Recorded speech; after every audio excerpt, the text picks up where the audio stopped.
Alright, this is just a spur of the moment thing, hanging out with a buddy. I got off work, he said he wanted to roll here, I said alright, let's do it. So here we are, so I don't know what's up next on the scene, but let's go check it all out. This is open. Let's check out. Let me do this first. It's open! No way! Yep, it's open. Closes at 8 though, but it's open, but alright, let's head on in. Haven't been in here in ages. Years probably. And over here in the front row, man, look at all the people behind me. They haven't shut the doors yet, but I think she's gonna say something.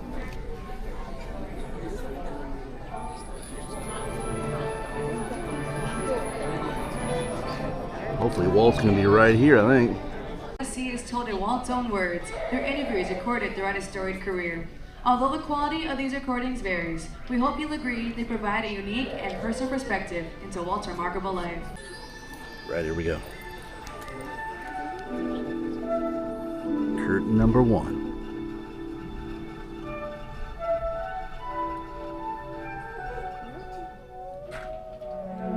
Curtain number 2. They say that Hollywood is a town built on dreams, and one of its greatest dreamers was Walt Disney. His life was filled with both exhilarating success and heartbreaking setbacks. But he never gave up. He just kept moving toward that great big, beautiful tomorrow. The story of Walt's life is truly a magical one, and no one could tell it quite like Walt himself. My dad worked as a carpenter in the World's Fair building. He eventually ended up in Chicago as a contractor, and he was doing that when I was born. December 1901. My dad made some money as a contractor, and he wanted to get back to the farm. They finally ended up buying this farm in Marceline, Missouri. It was a beautiful farm, but it was not the kind of farm to make a living on. Things got pretty tough on the farm, and my dad had a sickness. So my dad sold the farm, took the money, and went to Kansas City. And my dad bought this Kansas City Star route. And they gave me a route. I was about 9 or 10 when I started that. Winter, we'd go out at 3:30 in the morning, go out after a blizzard, or in a blizzard, or in pouring rain. It didn't matter. I did that for 6 years. Tough. The constant hardship took a heavy toll on the Disney family. One by one, the children began to leave home. And one day, Walt woke up to find his best friend, his brother Roy, had gone as well. So Walt did something that he would do throughout his life when things got tough. He took a chance. My brother had joined the Navy, so I wanted to join it. Well, I was still a year too young, 16. Finally, this kid come in to me very excited. He said, there's something just forming here that you and I can get in. I said, what is it? He said, an ambulance unit. I was in Paris, 3rd of September, when the Parade pulled out. Paris, which had been this exciting thing, with all its soldiers and things, suddenly there wasn't a soldier to be seen. And I suddenly became very lonesome. So then I went in and put a request in to be discharged. Well, I hit Chicago.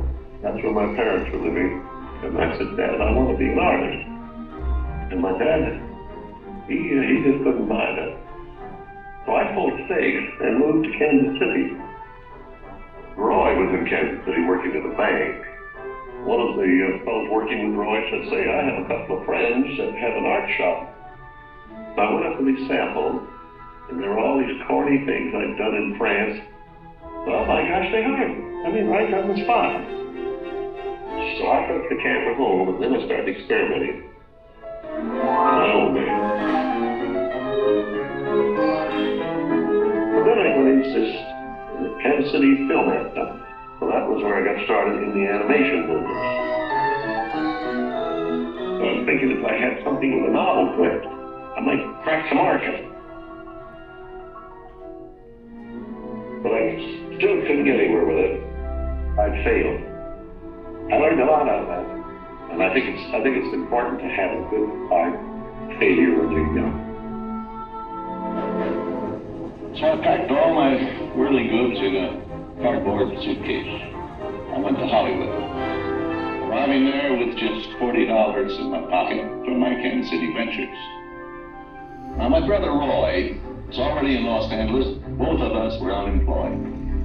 We solved the problem by going into business for ourselves. We established the first animated cartoon studio in Hollywood. Walt's dreams were finally coming true. He had his first big hit, Oswald the Lucky Rabbit. And he had married the love of his life, Lillian, an ink and paint artist at the studio who shared his dreams. Then he was dealt a devastating blow. On a business trip to New York City, he learned that he had lost ownership of Oswald due to a contract loophole. And to make matters worse, the distributor had signed away Walt's artists. Most people would have given up right then and there. Not Walt Disney. He sent a telegram to his brother Roy. Everything okay. And as he headed home to California, something happened along the way that would change things forever. Mickey Mouse came into our life. He popped out of my mind onto a drawing pad on a train ride from Manhattan to Hollywood at a time when the business fortunes of my brother Roy and myself were at lowest ebb and disaster seemed right around the corner. His first actual screen appearance was at the Old Colony Theater in New York in Steamboat Willie. He was the first cartoon character to stress personality, and I thought of him from the first as a distinct individual. I did the voice. Hang on, pal. Here we go.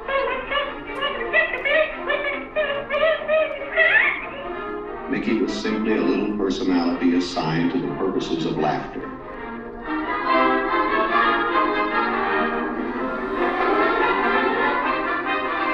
Mickey fitted the need exactly.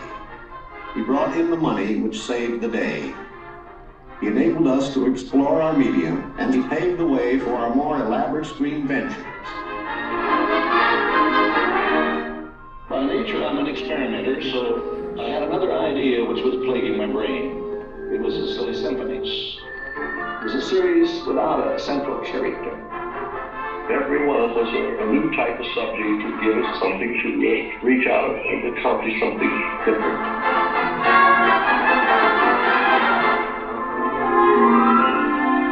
Then we started distributing both Mickey Mouse and the Silly Symphonies. It was nip and tuck, get them out. Walt began to push himself and his artists, and when he wasn't working, he was worrying about the future. And then the inevitable happened. In 1931, he had what he called a heck of a breakdown. So he did something unique for Walt Disney.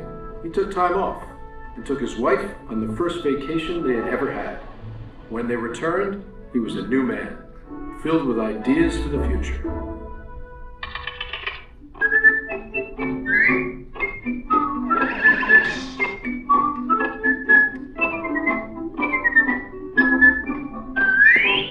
Handwriting on the wall there. So the short subject is just a filler on any program. Now, if I could crack the feature field, then I could do things. I had done a little story research on different fairy tales I might do, and Snow White was one of them. I thought it was the perfect story. I had the heavy. It's a magic wishing now. Now, make a wish. I had the prince, the girl, the romance. I had the sympathetic dwarfs and things. We started Snow White sometime late 35, and it was around 2 years in the making. We had the family fortune, we had everything wrapped up in Snow White.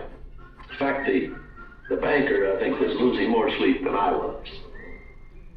We had a big premiere, the Carthley Circle Theater, big, great Hollywood premiere. All of Hollywood brass turned out for a cartoon.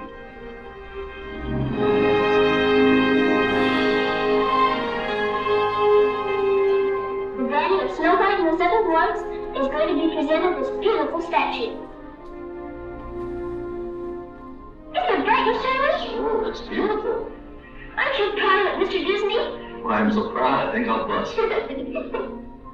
With the profits of Snow White, I built a studio.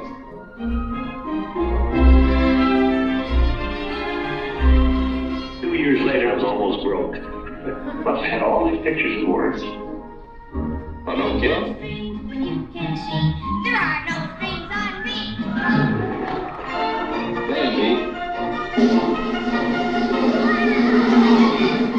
Fantasia.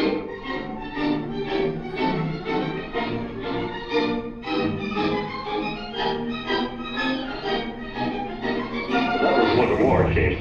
And the whole world was collapsing then. So many of my boys went through the service. So I just practically stopped my feature production. That's all I could do. But after the war, there was quite a problem picking up the pieces. I knew that diversifying the business would be the salvation of it. So I tried various things. I wanted to go beyond the cartoon. And I thought if I could get into the live end, that there's things I could do. Stand by, inches.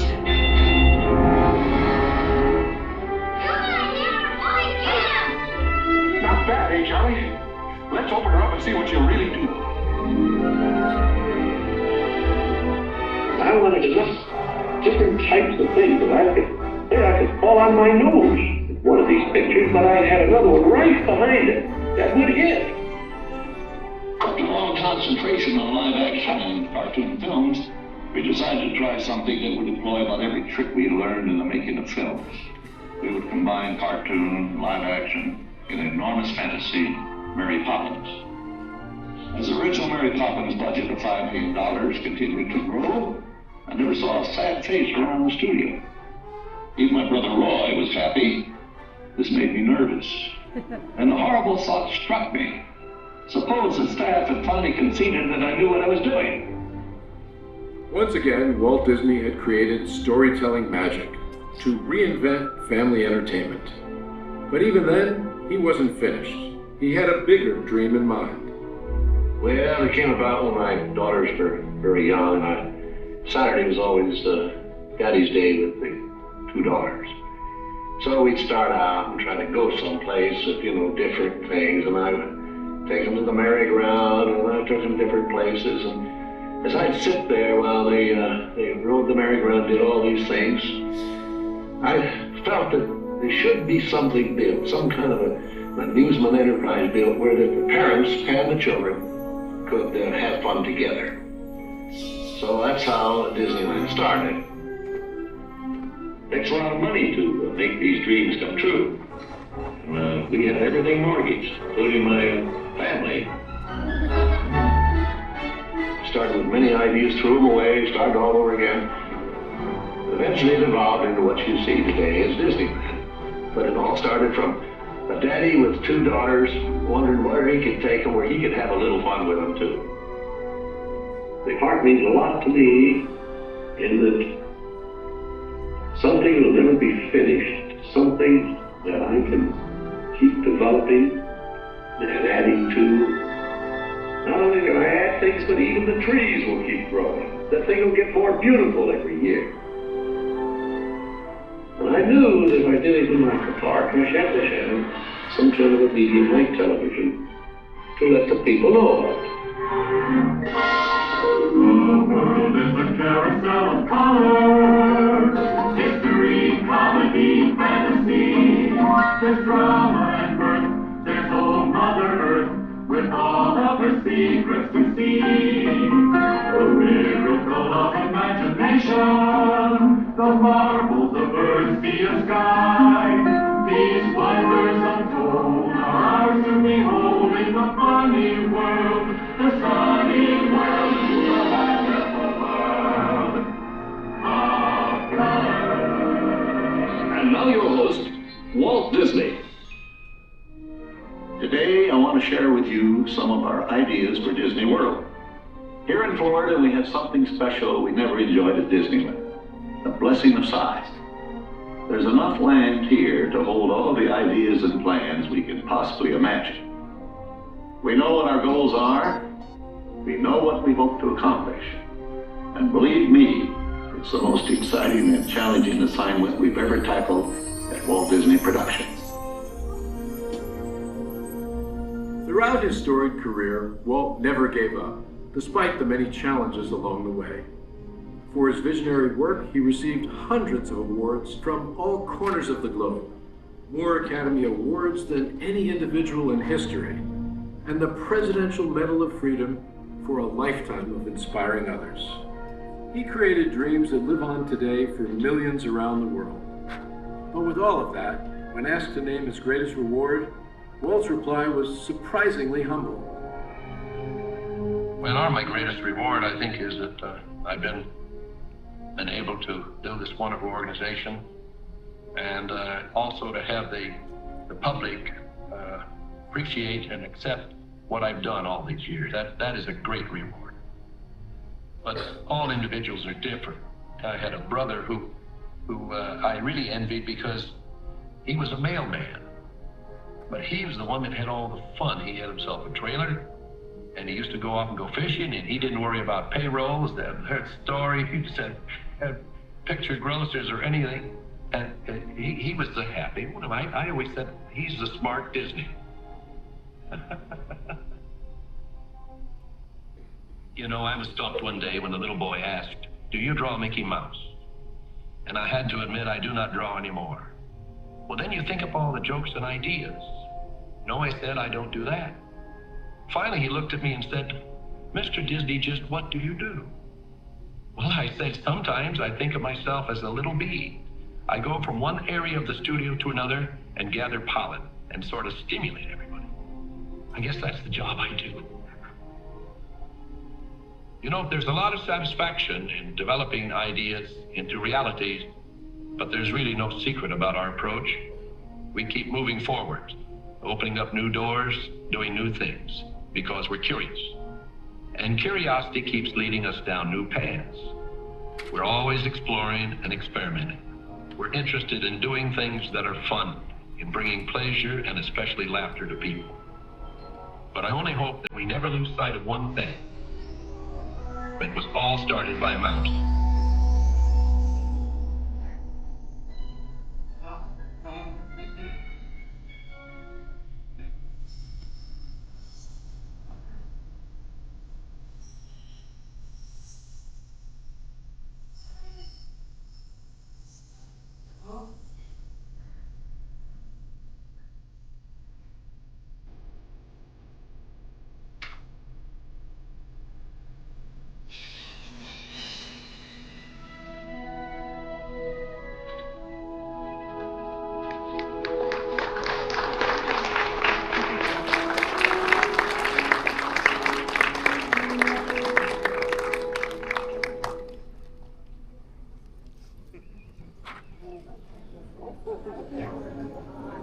Take your raise the eyebrows, please exit to your right, and go through the curtains.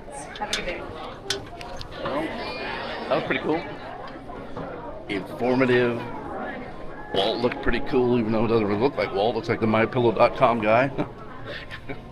Anyways, I haven't been in that theater in so many years. It's crazy. This is all new.